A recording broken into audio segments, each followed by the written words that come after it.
All right. Welcome to the Stronger, Deeper Marriage Show, where we help couples build marriages filled with peace, purpose, and passion. I'm your host, Lucille Reddic, also known as the Harmony Expert.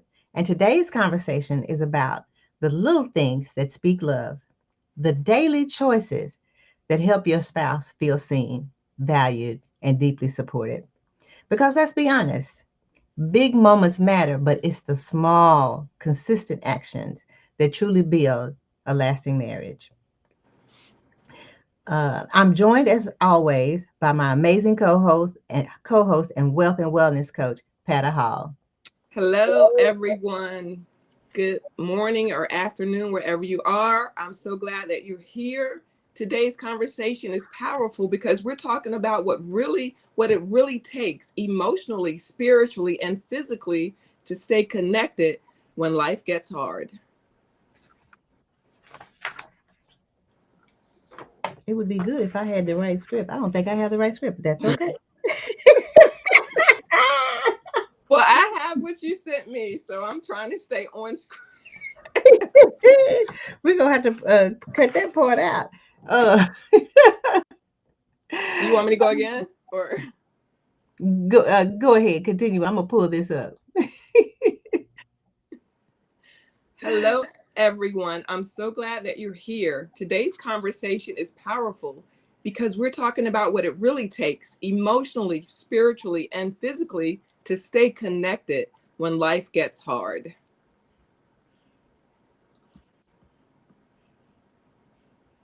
Hold on. Here we go. All right. Today, we're honored to welcome pastor, author, speaker, and coach Dustin Rivenbark. Dustin has been married to his wife, Aimee, for 19 years. Together, they've walked through seasons of distance, child loss, Mm. addiction recovery, and now health challenges. Mm. And yet, they continue to choose love, faith, and partnership. Dustin, welcome to the Stronger, Deeper Marriage Show. Wow, 19 years. Hey, listen, let me tell you something. I'm so excited to be here. Thank you, Lucille. Thank you, Miss Pata. Just for the opportunity to come on your show and share. I love your heartbeat. I love what you guys are doing here, helping marriages. That's the building blocks, right? That's the building blocks for strong communities. And so just thank you for having me on. Look forward to the conversation. Oh, fantastic. Well, did I say everything they wanted? Did I like for people to interject what they want to interject? I know you gave me your bio and everything, but is there anything else that I missed out on that you might want the audience to know about you? We'll break it down. We'll get into it. I'll kind of just filter those things out through the conversation. So I'm good. Okay, then. Well, fantastic. Well, after 19 years of marriage, what moment best captures the heart of your journey with Aimee?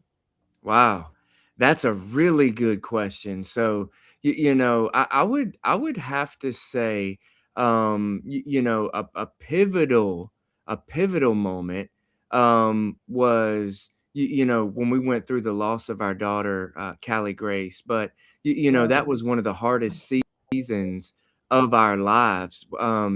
But it was also, I mean, it was one of, you guys know that marriage is hard. Marriage is Yes. tough. 2 years into our marriage, we actually signed divorce papers. I worked offshore on drilling for 10 and a half years.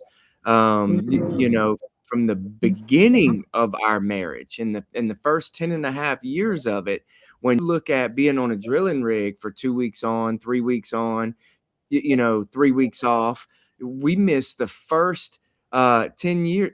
5 years of the first 10 years of our marriage I spent away from home, and that was difficult. And so we've overcome a lot of challenges. I would like to say that some of those challenges was a defining moment in our marriage. But now, Miss Lucille, I want to fast forward that to me being able to use my voice. So I am a speaker, and I speak to, college campuses, schools, conferences all over the country. And my wife is an amazing wife. We have two beautiful kids. They homeschool, and they get to travel with us, and we get to go, and we get to do and experience. I would say the moments that we're living in now is probably the pivotal moment, of the marriage. Looking back at all of the trials and obstacles that we've overcome is just fuel to live right now, if that makes sense. I love that. And I think about when you talk about the obstacles, because you said, we all been married, and we didn't go into that at the beginning. I've been married, just celebrated 41 years of marriage. Pata, I think she's coming up on, is it 39, Pata? She may not can hear me. Yeah. She's having some technical difficulties. But if I'm correct, I think that's 39. So you don't get to All be, right, guys, I just lost my volume. okay, you don't get these years in and not have some obstacles.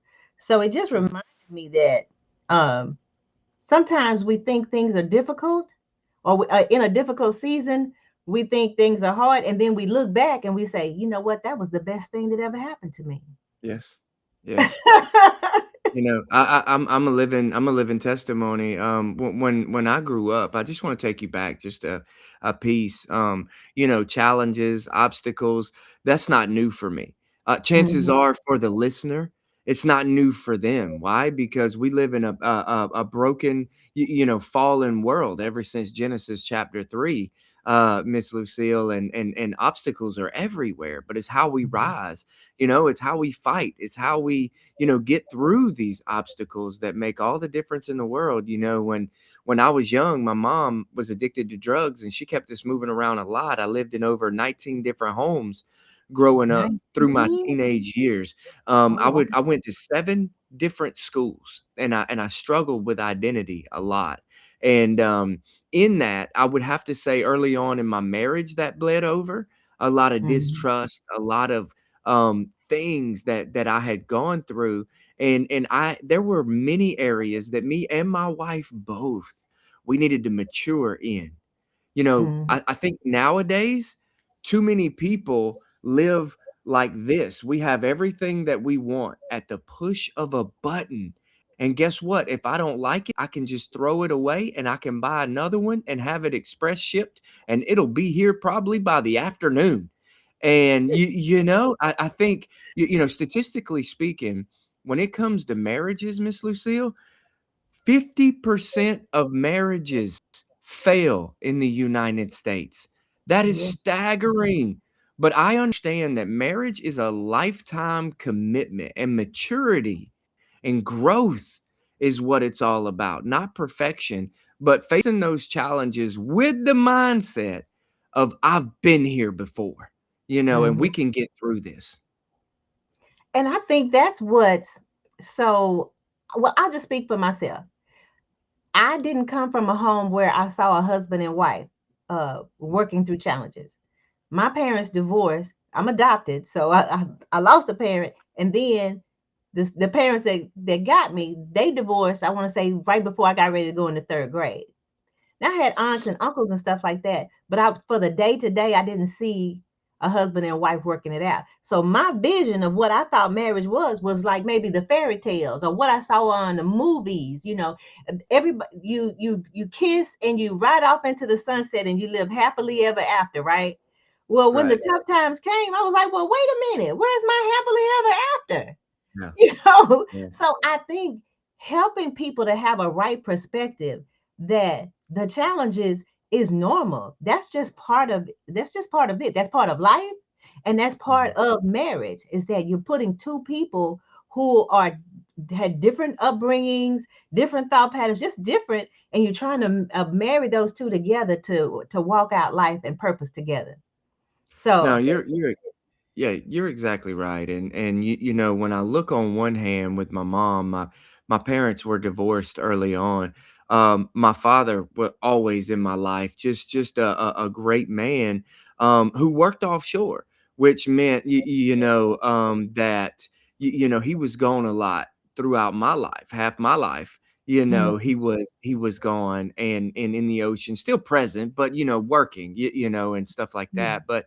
But I would watch, the difference between the two. My mother with never finding a successful marriage, and then my father and my stepmother, who love each other and have done very well, and all of that. And my grandparents, man, I had an amazing set of grandparents that really stepped in and challenged me as a young man. Even though I would live wild and wayward, I always had an amazing set of grandparents, and and I got to see it.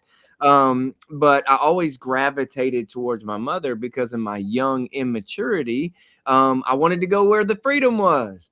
And Mm. I think that what that did inside of me was just birth a lot of inconsistencies that me and my wife really struggled on. And then she's got her side of the story of how she was raised and the things she was exposed to, just like you mentioned. Yeah. Two separate people coming together in unity. It is tough, and 2 years into our marriage, man, it just broke. Me working offshore, alcohol and addiction had gotten a hold of my wife, and the way we lived and the people we hung around and all of that. It just finally broke, and we signed divorce papers. We were getting ready to turn them in, and be done with this thing and move on. But God had Mhm. a better plan. Um, and my wife became pregnant, and we decided to give this thing one more go. And man, let me just tell you, it was it was that was probably the turning point, was our first child. You, you know, Mhm. um, but it's not always the fixer.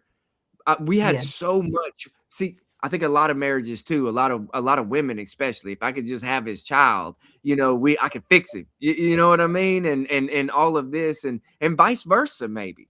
And Mhm. that's just not the case. We had so much work to do, but we realized after that we had signed a covenant, not only with each other but with God.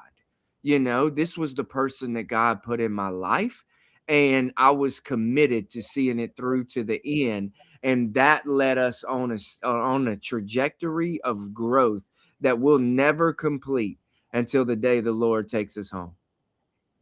Well, let me take you back just a minute then. Okay, so you said at 2 years into the marriage, y'all were ready to call it quits. Yes. And can you, if you can, and maybe you can't, but can you go back to your mindset during that time? Was it were you living for the Lord at that time? Because you No. mentioned that you realized that it was a covenant, so you weren't living for the Lord at that No. time. Okay, but what was your mindset that made you just dig in and say, well, let's just give this one or you know whatever. Just share what your mindset was during that time. If Um you can.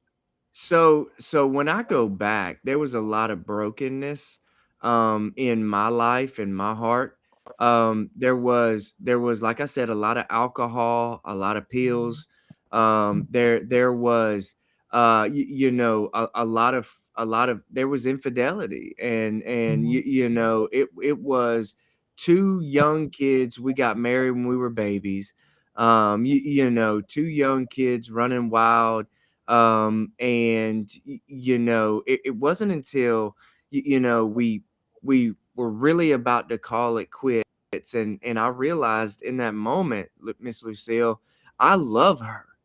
I Mhm. loved her in that moment, and I did not want to lose that, Mhm. because honestly, I had battled some insecurity in my life with my own mother and the way that I was raised, and always losing a home, where I was always losing friends, moving around. I was always losing, and there was a part of me that was desperate to hold on, that was just desperate to not lose, Mhm. in this thing, and I loved her so much, and when I say that, it was a covenant that we had made before God. These were things that were being said to me in the moment that I really didn't understand, but I there was something inside of me that knew it to be true. Now, I was Mhm. not following Jesus in that moment. It wouldn't be Okay. until, years later that I would come to know exactly what that was, right? But Mhm. in that moment, God was there, and I just know see it all over the season looking back. But I think the defining thing in that moment was knowing that I loved her, Miss Lucille, and if I loved her, I can forgive. We can overcome, and we can move forward. And I think she saw the same thing. And we decided to work this thing out. Okay, well now you mentioned that you guys were young. What was your age when you got married? Gosh, we were 19 and 20, 19 and 21. I was 21, she was 19. 19. Wow. Okay. Yes. Oh yeah, yeah, Yeah. I that is pretty understand. young. Yep, I was 20 when we got married, and my husband was 23. So I understand that. And we Yes. had we had a son before we actually got married, so I relate and understand all of that. Yes. Yes. I love that.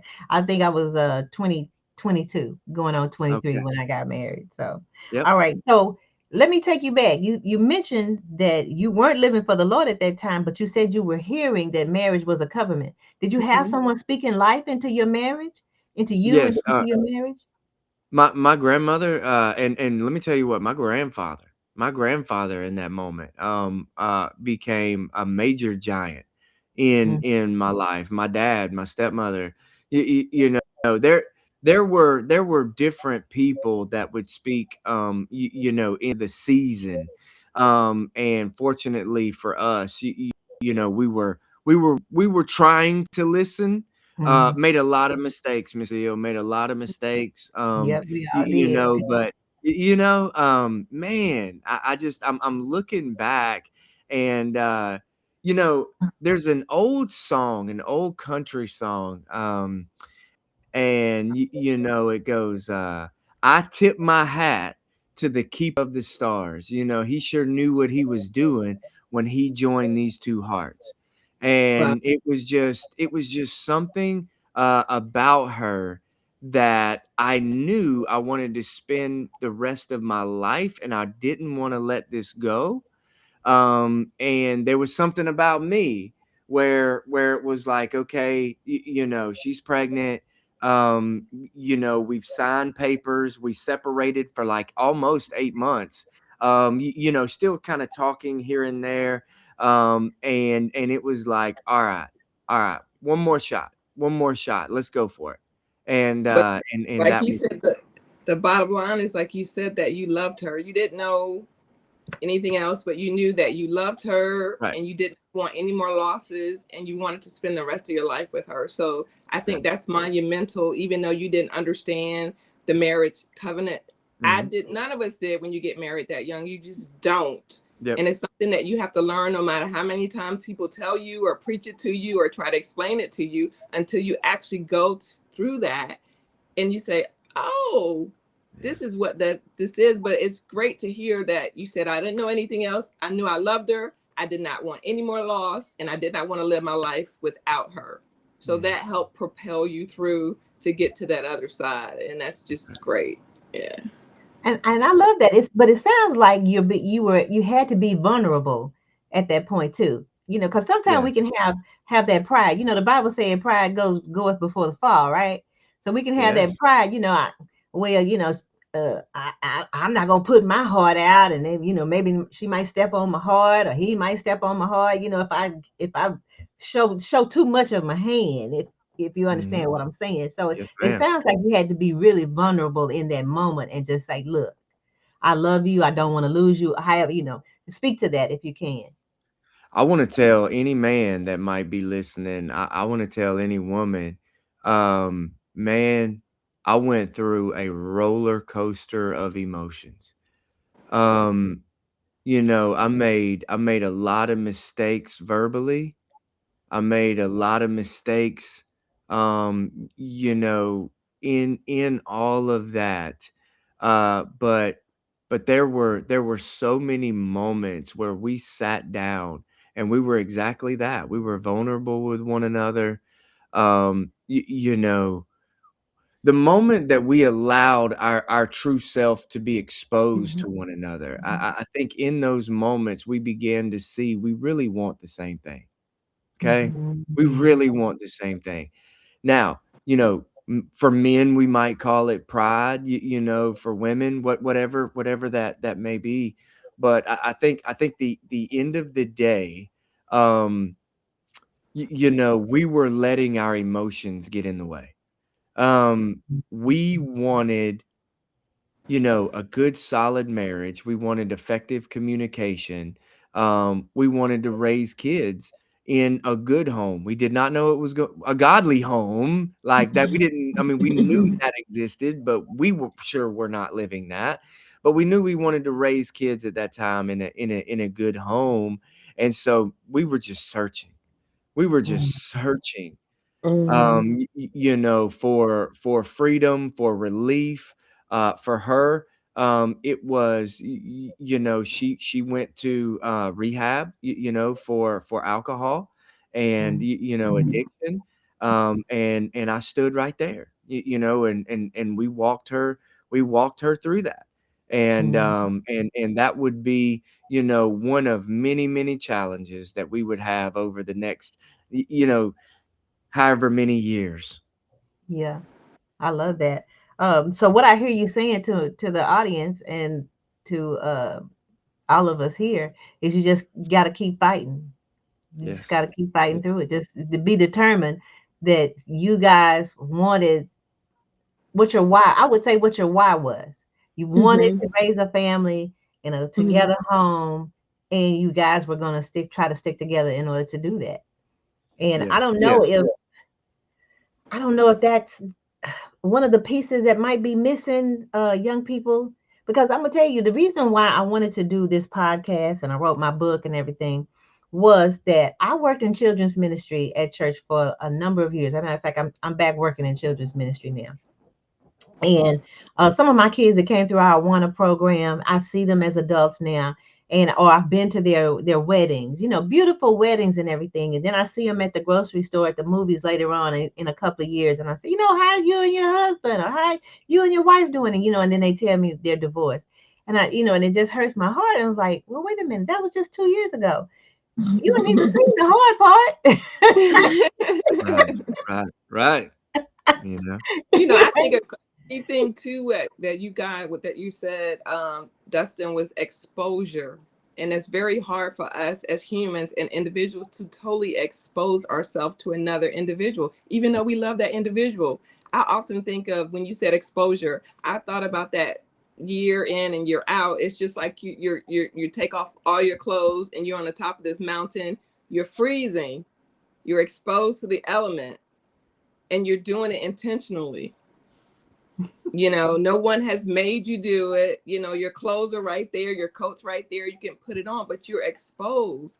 And it's so hard to rip all of that off and allow yourself to be exposed to another woman or another man, or because you don't know what they're going to do with that.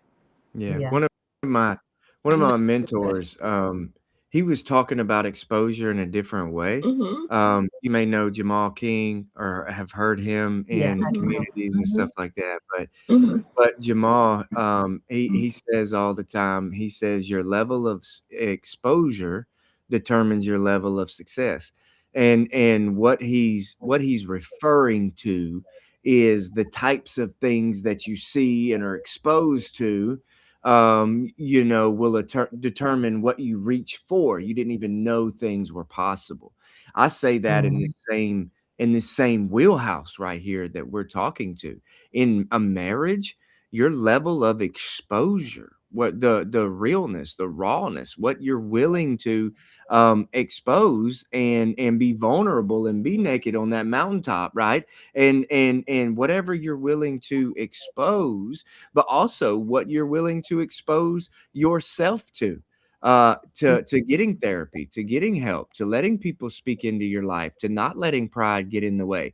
Your level of exposure determines your level of success. I think that's a great word for right here. Yeah, That definitely. is, that is. And it takes me back, y'all, to um during the first 7 years of my marriage, I kept trying to get out of it. Every few years, maybe every 6 months or so, I'd say, this is not gonna work. We gonna have to separate and everything. And my mother was living with us. It wasn't something we could just do right away. We needed to plan if we were gonna do something like that, right? And I was like, you need to get a place to live, and I don't want you to have to go, live with your parents or whatever. So we wanted to do this, and I wanted to do this in a decent way. And Yes. he'd say, okay. And then he wouldn't do any of this Right, thing. right. He changed whatever it was. He'd start working on whatever it was I was fussing about or whatever. And then we gained some more time. But in exposure, um, I was open to the feedback. The Lord placed some amazing women in my life. One was a very close co-worker, and I would go to work and I'd say, "You're not gonna believe what Donnie did today," and blah blah blah blah. And I'd just be fuming mad. And she was a little short white woman with a high pitched voice. Now, Yeah. let's look at this the right way. And I'm like, I don't want to look at this the right way. Right, right.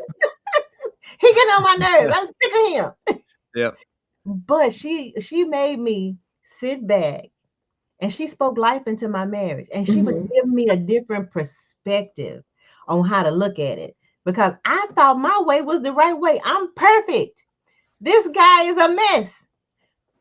Not to find out that I'm the mess. Right, right. But see, that goes to what Dustin was just talking about, of allowing yourself to be exposed. So you allowed yourself to be exposed and to be open to her feedback.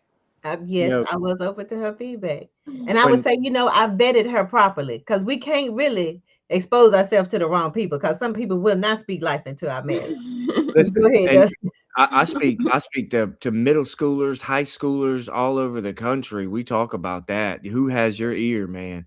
That is Hmm. important. You need Hmm. you need life givers, truth holders, people who will tell you what you need to hear, not just what you want to What you hear. want to Not hear. what you But want to Exactly. hear. yeah, Exactly. and when I look at this, I want to encourage somebody who might be struggling in their marriage. I want to speak to someone who might need to do some work and some healing inside of whatever's going on.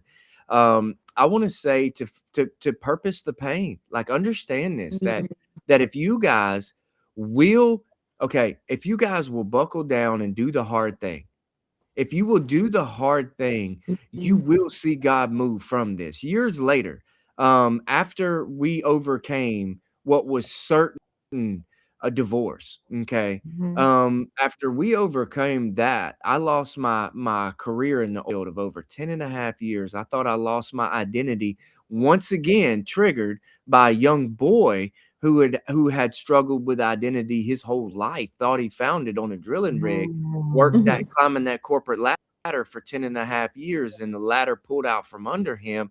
I found Mhm. myself on a 25-acre farmhouse, uh, um, you know, no job. My wife was pregnant again. And suddenly we found out the baby, Callie Grace, wasn't going to survive. And so we're faced with a question of, like, okay, early termination, abortion. Do we Mhm. carry this thing as long as God would sustain the baby? And all of these fears, all of these questions. And I remember Mhm. me and my wife looking at each other and say, baby, we've been we've been in the fire before.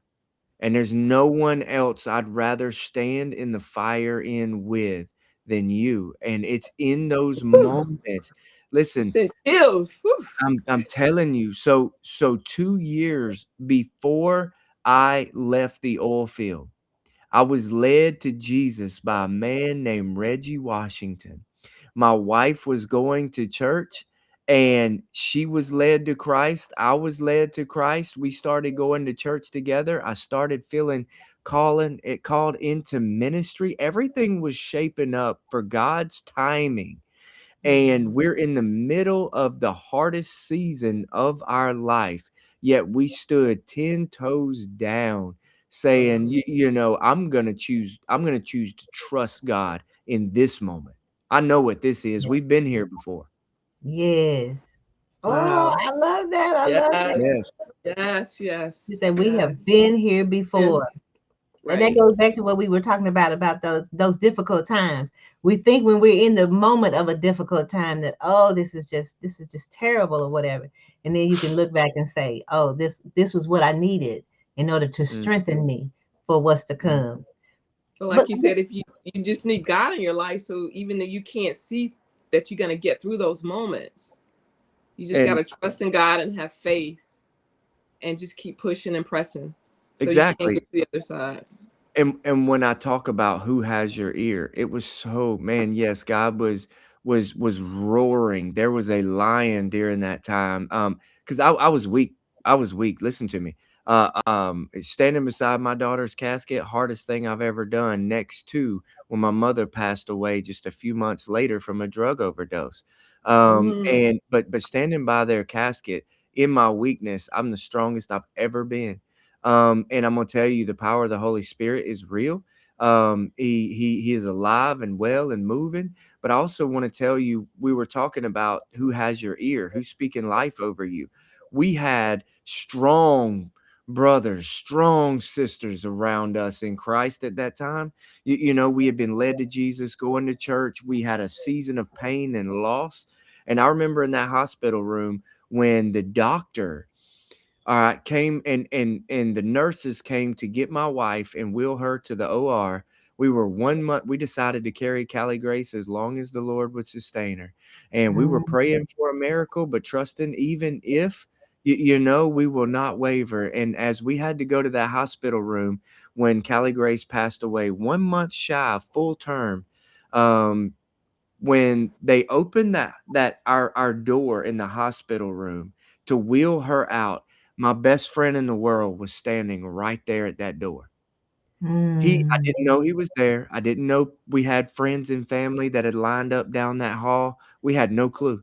And mm, and we opened that door to wheel out, and he was standing there in a moment. He didn't have to say anything. He didn't have to say a word. He just stood there, and I fell into his arms, and I soaked his mm. shoulder, weeping on him, and he never said a word. His mere presence said it all. So I'm telling you, who has your ear in a marriage? It means mm, everything. mm. I can hear the emotion still in your voice. Yes. That the loss of your daughter, Callie Grace, that was Mm, a profound tragedy. Sure. mm. But if you can think back, how has that experience impacted your marriage and your faith? Whew. So I get to share Callie Grace. I get to share her name on every platform that I stand on. I get, yes, and people are touched by her story, her brief moment of life on this earth. Um, Listen, man, no man, biologically speaking, should have to stand in a hospital room and hold his daughter's lifeless body in a room, Mm, and it changed me. It Mm, mm, it that moment changed me on the inside. And I look back and I ask myself, did it change me for the better? Did it change me for the worse? Would you go back and change anything? Of course, I would want my life with my daughter, but I just see what she's done with her brief life. And I'm mm, like, man, there have been lives shifted. There have been marriages shifted. There has been middle schoolers who have been deeply impacted. There have been moments where young girls, young boys have been led to Christ centered around these stories. And it's like, man, it changed me. But Mm, now I know that it changed me to believe that God can do anything. I believe that mhm. God can do anything. If he can take my broken moment and set me even more on fire and passionate for him, oh my gosh. I just wish people could understand this about their marriage. You're If right. if you would let God take this broken moment and you will let him heal that, you will not Mhm. only overcome, but listen to me, you will thrive. That's what I want people to know. Oh, I love that. So Wow. I don't know if you have any practical steps on the in the midst of grief and hardship that you could give some practical tips or something to help people stay connected. You and Aimee stayed connected instead of growing apart. And there are stories out there, lots of them, where the loss like that can break up a marriage because one Mhm. spouse may be blaming the other spouse, you didn't do this right or whatever. Um, for whatever it don't have to make sense is what I'm saying. Yeah, yeah, But yeah. do you have anything that you could offer that was helpful for you and Aimee that brought you guys stay together? Absolutely. So shortly after my wife and we lost our baby, through some moments of grief, I felt like I wanted to go in. We were going I wanted to go into youth ministry. Mm, And our local church gave me a shot and go into youth ministry. That would be the hardest year of my life because not only did we lose Callie Grace, but I would then lose my mother to a drug addiction and my grandmother to the final stages of dementia. And it left mm, me broken, hurt, confused, uncertain, but still certain. You know what I mean? And it Mhm. just left a lot of gray area and foggy brain. And I remember my pastor. He came to me and he asked me to preach a Sunday morning service. Now, for a youth pastor, this is the holy grail. Okay, like everybody wants to do well and Everybody want to be preach. there on Sunday morning This is the one, in the right? This is big my church. shot. Yeah, and so I was going to preach Sunday morning service. We had about between the couple of services like 700 people. It was a sizable sizable first church, and I had writer's block. Man, I sat down, I couldn't think. I didn't know what to do. I didn't know where to turn. I didn't know what to write. I didn't know what to say, Miss mm, Lucille. And in that moment, Pata, my wife said something that I'll never forget. She said, Dustin, you have to get back to the basics. And I paused in Mm, that moment and I said, okay, what are the basic foundations of my faith, of my belief? I truly believe that if you believe it, you can achieve it, right? But that's mhm, big, that's bold, that's mhm, broad. What are the basics of that? And I just want to remind you that God sees you, that God knows you, that God loves you, and that he's for you. If you mm, will remember these basics, we can get through anything, okay? In your marriage, if you guys will be open with one another, understand the basics of marriage. We want the same thing. We mhm, want a thriving relationship and intimacy with one another, and we want to raise a good family. Okay? mhm, Those are the basics. Now, let's get out of our own way. God sees you, God knows you, God loves you, and He is for you. If we mm, can apply those four basics to our marriage, now there's many different ways that we can do that. Okay. Now it could be starting to go to church, right? Surrendering our life to Him first and foremost. It could be mhm, small groups, it could be counseling, but whatever it is, I want you to understand the triangle. Imagine I call it the love triangle. Okay. For mm. I those love that. of Love yes, triangle. for those of you who may be listening and can't see me, all right, try to picture two dots, all right, at the bottom. Okay. And then try to picture at the top of that triangle is the one, one dot, and it forms a triangle. Okay.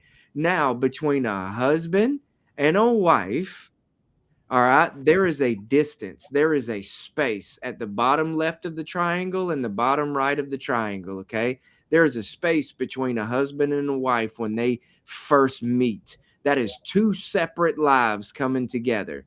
But if we will keep Christ at the top of that triangle, if we will go back to the basics and seek to know Jesus, all right, what happens is we begin to go the direction that Christ has laid out for our lives, and we're pursuing Him while Mhm. pursuing one another. What is happening to that gap? The love triangle is coming together as we are on that road, all right, and we Mhm. are headed towards Jesus. That gap is closing in, all right. If you're Mhm. in your most brokest, hurting Mhm. moment right now, go back to the basics. You want the same thing. Get out of your way. Pursue Christ in this moment. Let him Mhm. Mhm. set the standard. I love Kobe Bryant. Kobe Bryant, one of the best ever basketball players to ever play the game. But Kobe Bryant, whenever he got through adolescence, um, all the people in the neighborhood would take that basketball goal and they would lower it. They would lower it so they were young, so they could dunk, so they could shoot, and they could do all of that stuff. Kobe Bryant refused. If you wanted Kobe to play, it had to be at the standard because he Mhm. knew where he was going, and he wasn't going to waste his time with anything that wasn't the standard. So get back to the basics. God sees you, He knows you, He loves you, and He's for you. I promise you, if we'll seek Him with everything we've got, man, your marriage will begin to grow, blossom, and ultimately thrive. Amen. Amen. Dustin, thank you for sharing so openly, and thank you for giving that example. Like, even though you were going through all that grief, the losses that you were going through, you were still able and wanted to pour into others. Mm, A lot of times we are consumed by our loss and our grief, and you had suffered loss after loss after loss in a very short amount of time, but still you wanted to pour into others. yeah, I yeah, love that. So yeah, I applaud you for that, and that's just monumental. Because sometimes what do? We close ourselves out to everyone, and you Mhm. wanted to pour into strangers. yeah, You yeah, wanted to make a difference, especially in our young people, yes, and yes, that just speaks volumes. That just touched me, and just I was like, oh my gosh, I love this. I love this, because we sometimes we just can't see through any of that. And you Mhm. not only saw through it, you put yourself first and foremost. yes. And You know, wow. by being obedient and doing the hard things, God shows up in ways we can never imagine.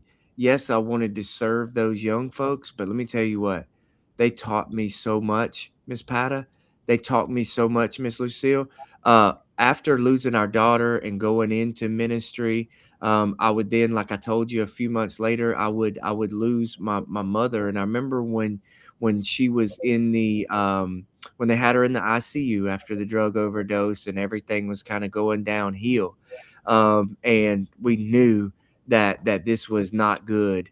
I remember getting a phone call in that hospital room. The phone rang in the ICU, and I picked Mhm. up the phone and I said hello, and they said, "Hey, can we speak to Dustin?" We had a few people in the room. I said, "This is me." She said, Dustin, you need to get out here into the waiting room. And I said, why? She said, we don't know what's happening. She said, there is a mob of people in this waiting room, and they said they're here to see you. and I didn't understand. I hung that phone up, and I went Mm-hmm. out to the ICU, and there stood Oh. my students in that room who had heard.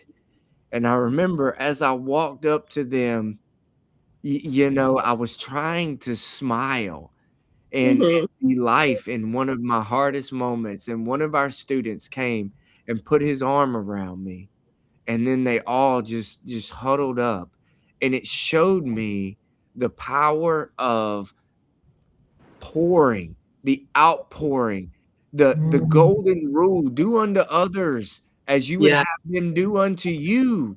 You will be shocked at the people that will support you. You will be shocked at the people that will walk with you through life, the people who will love you if you will just, man, if you will just be obedient, if you will just serve, if you will Mm-hmm. just do. When we started serving in our church, dude, our relationship went to a whole nother level. Yeah, that's a cheat code. Just showing up to church just to be there. Mhm. Um, has its place, and everybody should start there. But when you really can get involved, my pastor used to say, "Are we being like turkeys? We just coming in and taking in all of the worship, all of the prayer, all of this, and then we Right? waddle out like fat little turkeys." Like No, we fat want to turkeys. serve in ministry and have Exactly. that outpouring. I love that. I wrote it down. I've been taking notes. Have that Mm-hmm. outpouring go back. And the thing about it is it comes back all the time. It comes Mm. back to us all the time. Um, but I love what you said about the basics. You said that he sees us, he knows us, he loves us, and he is for For us. you. Is Yes. it for us or for you? I wrote down for For you. us. He is for you. Yeah. He is for He you. sees Okay. you, knows you, loves you, and is And for he's you. for you. Got you. Oh, I love that. I love that. Okay. Let's go to this will be my last question for you, and then Pat is going to talk to you about some health and wellness questions. Um, but navigating the distance, the child loss, the alcoholism, the loss of your mother to addiction, and all of that. What would you say? I know other than just the Lord keeping you, because I hear it in your voice, and that's why I even reached out to you because I knew about your passion for the Lord and the Lord's people. But what kept your marriage from breaking under the weight of all of those storms? Because we talked about it, we all, life is just like that. It's going to be lifing, and we're going to have these storms. But what is that we could do practical? What did you do that was practical to keep your marriage from breaking under the storms of all of that? The first thing I have to go back to, and this is doesn't even really need to be said, but I think it does. The one thing that kept us from breaking was love. Mm-hmm. Understanding the love, going back to the moment I first, man, the first time we ever said I love you, remembering those moments, how What scared we did were to you say, do? how scared we were to even say those words. The first kiss we ever had. Those moments, those moments, remembering the love, the why, that was number one. I think another thing for us, like I mentioned, serving, that was a big one that took us to a whole nother level. But then I don't think that people really like this one. Um, People don't really want to discuss this one, but it's the grit that you have to have in a marriage. There are times where she aggravates me to no end. And listen, there are times as a man where I aggravate her to no end. Listen, it happened this morning. You know what I mean? It's like I aggravate her, and she gets frustrated, and me and my youngest daughter, she just turned 8. We're so much alike, man. And it aggravates her, and we can get under her skin just picking, but it's some of those where, man, you just gotta have grit. Another one, stop taking it so serious. Stop taking everything as an attack. Stop taking everything from first line of defense, your defense mechanism. Um, Mhm. Man, loosen up. Men, get playful again. Remember your like staying going to youth ministry really helped me, Mm-hmm. find my youth again and Uh-huh. heal in so many ways from when I was young and different things. So I just want to say, stop taking it so serious. Remember your why, your love. Um, Serve, get plugged in. Go to the Word, pray together, man. Oh my gosh, that's huge. Truly believe that a marriage that can pray together stays together. That's a monumental thing. But for you may be so far from that right now, where it's like, I just want to tell you, grab some grit. Grab some Grit. grit. Grab some grit. Grab some grit, and remember, say, hey, this is a covenant. This is something I'm not turning from. I'm not turning from. I love her. I love him. And Mhm. go for it. Have fun. Live your life, man. Live it to the full. Um, don't take everything so serious. I hope I'm making sense here. Yeah, it You does. are It does. definitely making sense. Yes. Definitely. But let me tell you this, it reminds me, I was in Greece last year, and I was there for a speaking event, me and my daughter. And while we were sitting in the restaurant, I think she had gone to go and do some water activities with another friend that had went with us. And so I was just sitting there at the table, and these guys walked up. It was three guys. And one of them, I think they were on a trip because one of the guys was going to get married. And I said, "Oh, that's wonderful! Congratulations!" And I said, "Me and my husband, we just at that time we just celebrated 40 years." And he said, "Oh, wow, that's a long time. You got any words of advice?" I said, "Yes, I do." I say, "When you, how did I put it?" I said, "You're gonna want to kill her, and Yeah. she's gonna want to kill you, Right. Right. but you guys can work through that. That's just That's it. common. She's gonna That get is. on your nerves. You gonna get on her nerves." And you're gonna be like, this is not the person I thought I married. Yep. What Yep. is wrong with this person? I said, but just you can get to the other side. So I love the Yeah. fact that you said don't take everything so serious. As women, and Pata can speak to this, we would have our monthly, and I would be so moody and stuff, and I might be snapping at my husband or the kids or whatever.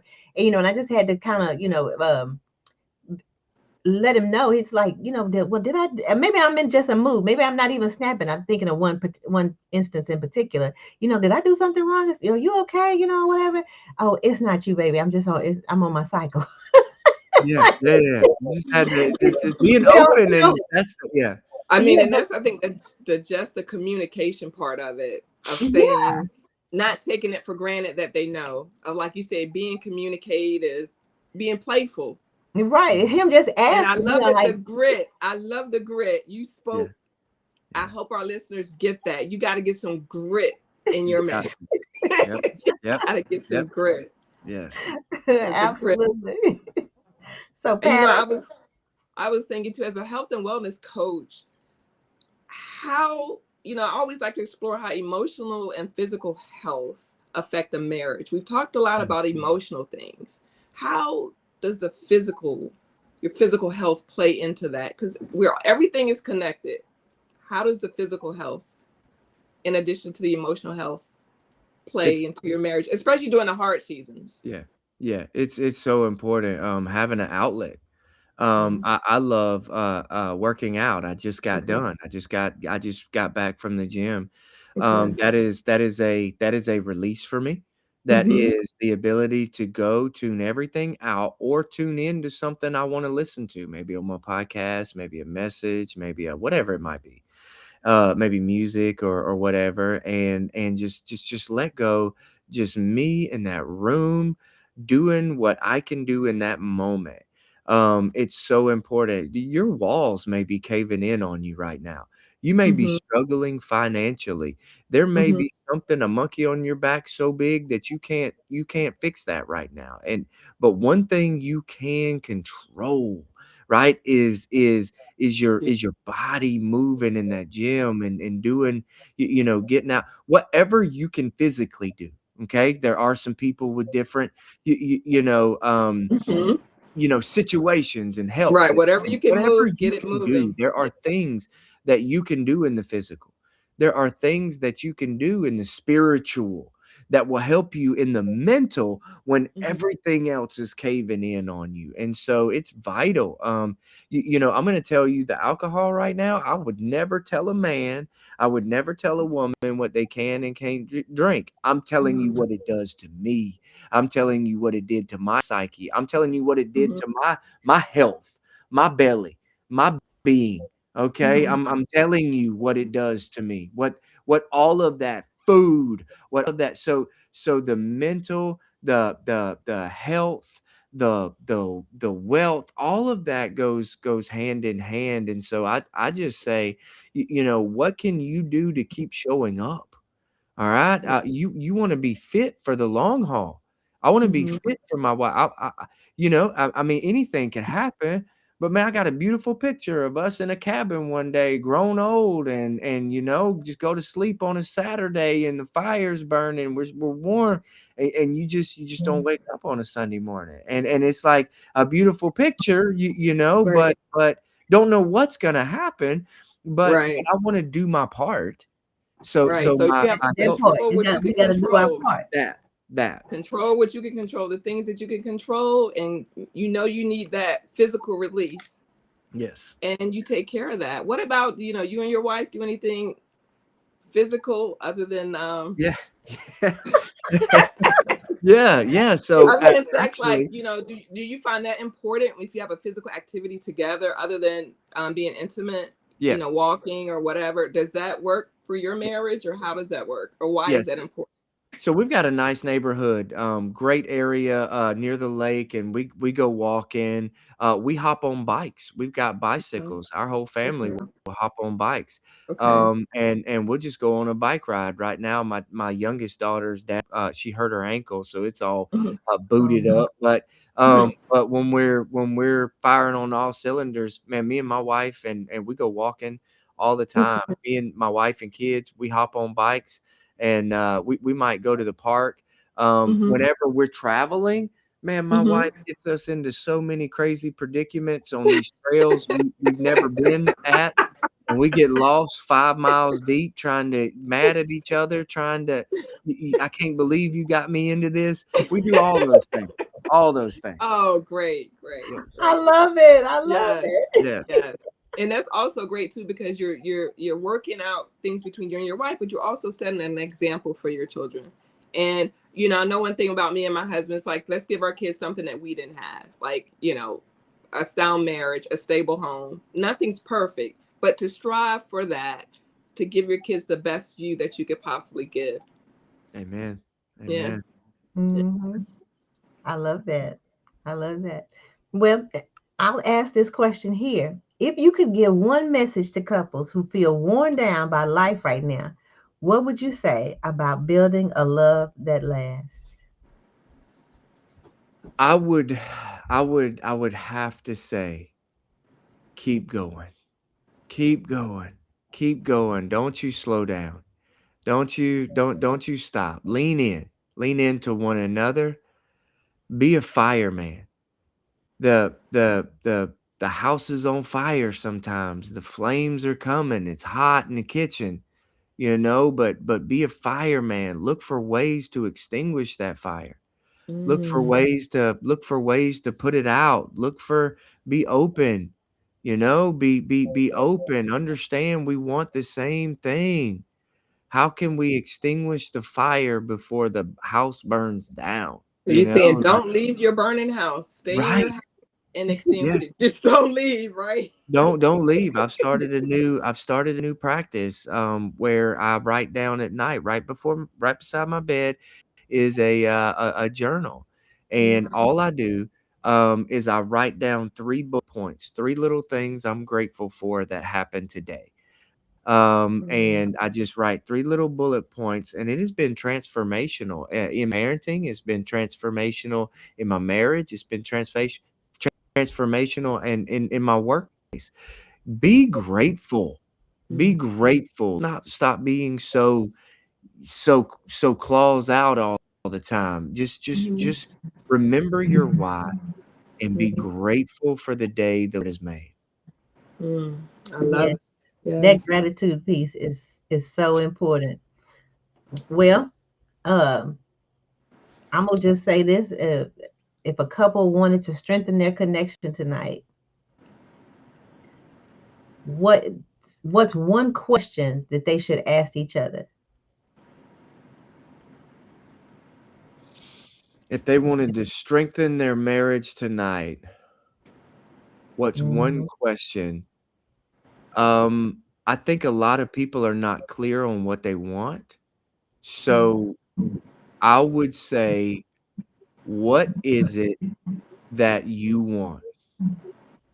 I think if Mm, we will ask that question to each other, I think we can then form some family values, okay? If this is what you want and this is what I want, then we can plan out some family values, some non-negotiable things that this is how we're going to love one another.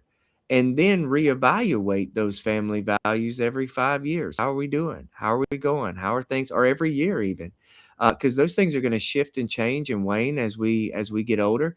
Me and my wife, we have our family values framed. And it's just one of those you need to know what you want. And then if I could throw two in there, Okay, give it to one us. is yeah, and one is what do you want? And number two, where are we going? And just sort of a plan, a path forward for the next 5 years of some things we'd like to achieve together.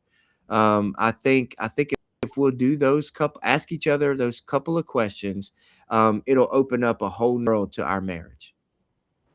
And wow. I think that's important. I also do financial stewardship counseling at my church, and that's one of the things that I recommend is that was so impactful for me and my husband as he was getting close to retirement and stuff like that. I was like, well, what do you want retirement to look like for you financially? And then we need to work backwards to that. And when he's maybe not thinking about because he's a spender, I'm a saver. So so if he's spending and I feel like, okay, I need to say something to help, not in a nagging way, but you remember what you said you wanted retirement to look like? Is that is that going to lead to that picture that you have of it or away from it? And we got to be honest with ourselves. If that's really what you say you want, then let's take a look at it. You can do what you want to do. I'm not gonna tell you what to do, but that's I don't think that's gonna lead you to where you say you're trying to go. And I'm just bringing it out to you. So Yes. uh, we'll do that. But so Dustin, thank you for reminding us that love doesn't disappear during the storms, because I feel like that's been a recurring theme for us here. That you loved your wife, you loved your family, and you wanted your marriage to last no matter how many storms were coming, and that you were in it for the long haul. And I think Yes, it Miss. deepens when couples support each other emotionally, spiritually, and physically. So, Dustin, I want to say thank you. Patty, your bag, you had dropped off, so I was telling him, thank you. Yes, the wind. Did you have anything lasting, that a last thing that No, you I wanted to say? just again, Dustin, thank you so much for being open. You dropped so many nuggets for our listeners. And just stay encouraged and continue to what you're doing, pouring into your family and pouring into others. Just much appreciated. Thank you. Well, I ladies, love thank you so much for having me. This conversation was a joy. It was a pleasure. And I hope to the listener, thank you for listening to this episode. And again, it was an honor. Thank you for having me. All right. Justin, I don't know if you have anything that you're offering or anything. Do you have a Sure. book? Do you have a Yeah. podcast? You got a social media handle or something like that where people can follow you? Yes. So I've written two books. One is Courage and Redemption, the 6 battle principles from the story of Joshua. You could find all of these on Amazon. Another one was Heart Ablaze, the new believer's journey to seeking the heart of God. You could find those both on Amazon. My Instagram handle is Dustin underscore Rivenbark, Rivenbark. You could find me on Facebook. You can find me on TikTok. If you're interested in, speaking or anything like that, you could find me at dustinrivenbark.com. So, hope to see you guys around. All right. Thank you again, Justin. Right. Thank you for your yes. Yes. Your honesty, your faith, and your courage have just been so heartwarming. And to our listeners, remember this, that lasting love isn't built in perfect seasons. It's built when you choose each other in the imperfect ones. Thank you for joining us on the Stronger, Deeper Marriage Show. Until next time, keep building a stronger and deeper marriage. Bye bye. Yes. Bye. Bye. Let me, All right. Got through that one. okay, hold on. Let me stop the recording.